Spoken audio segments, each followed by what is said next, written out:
Welcome to the Dandelion Economic Series. Today's video will be on topic 2.2.2, Shifters of Supply. In the previous video, in the end, we covered on the change to the supply curve. And one type of change is caused by non-price determinants, which would cause the entire curve to shift. In this video, we'll cover each of these non-price determinants in detail. Let's start by the first one, the cost of resources or inputs. So the cost of production determine the firm's willingness to supply, as firms share a common objective of profit maximization. The higher the cost of inputs, the lower the supply, and vice versa. So what this means is that when the cost of production increases, when we talked about in the last video the definition of supply, we covered the willingness and ability for the suppliers to supply a certain amount of product. So when the cost of production increases, it would mean that they would be able to earn less profit because if their price stays the same, then the more they input or the more money that they inject, the less money they receive as revenue, as profit. Next, we have technology. So improvements in a firm's technology can increase the supply of goods and services. And this is because it increases their productivity. Productivity is important because it is defined by the quantity of output per unit of input. So it would increase the efficiency.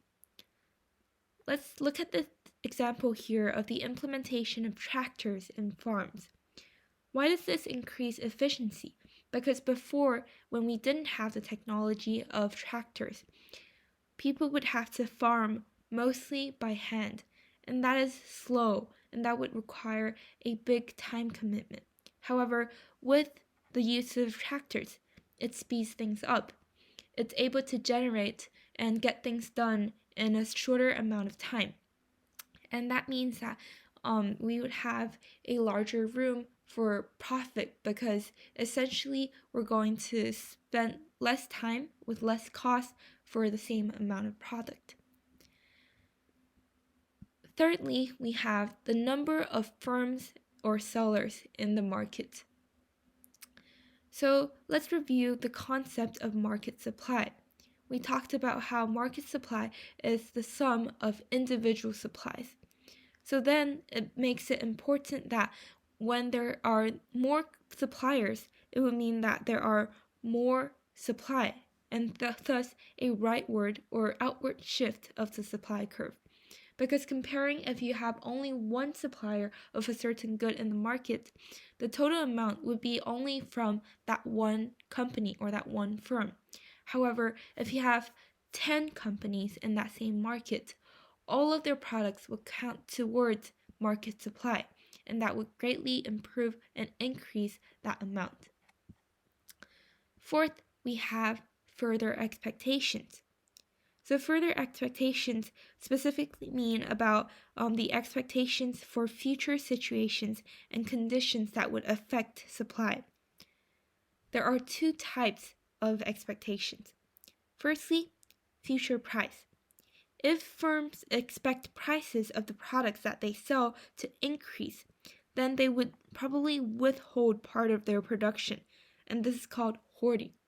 Why does this happen?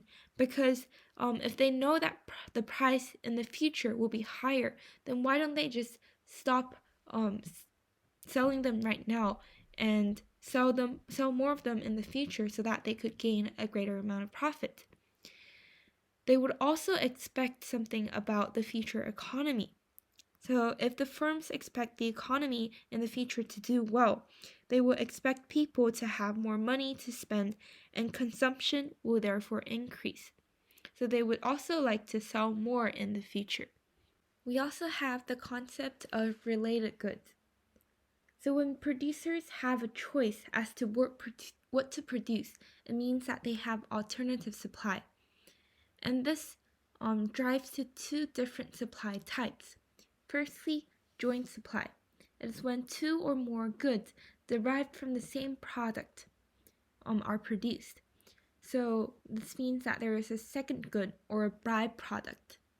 So for example, in terms of sheep, it can be used to produce lamb. It could also be used for wool. It could also be used for sheepskin.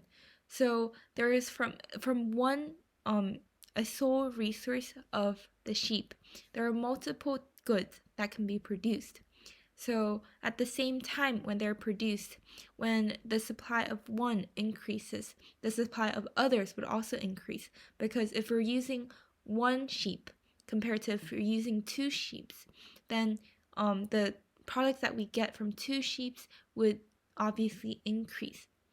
And then we have competitive supply, which means that the production of goods uses similar resources and processes. So when the goods are derived from a single source, such as for milk, the milk can be turned directly into pure milk, but it can also be used to make other dairy products such as yogurt or cake. But as we have limited milk available as a sole resource, it would mean that if we have more milk, we would not be able to have as much dairy products to be made. So that is competitive supply. Here we have, lastly, as a factor, government intervention. So when government intervene, they aim to change supply in order to achieve price or quantity associated goals. So they can do this by various types of interventions. Firstly, in taxes, specifically indirect taxes.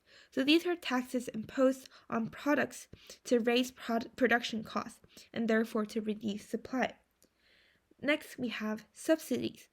So subsidies are money granted to firms or industry by government, and they aim to have the opposite effect of taxes, which is to reduce production costs and therefore to boost supply. And lastly, regulations.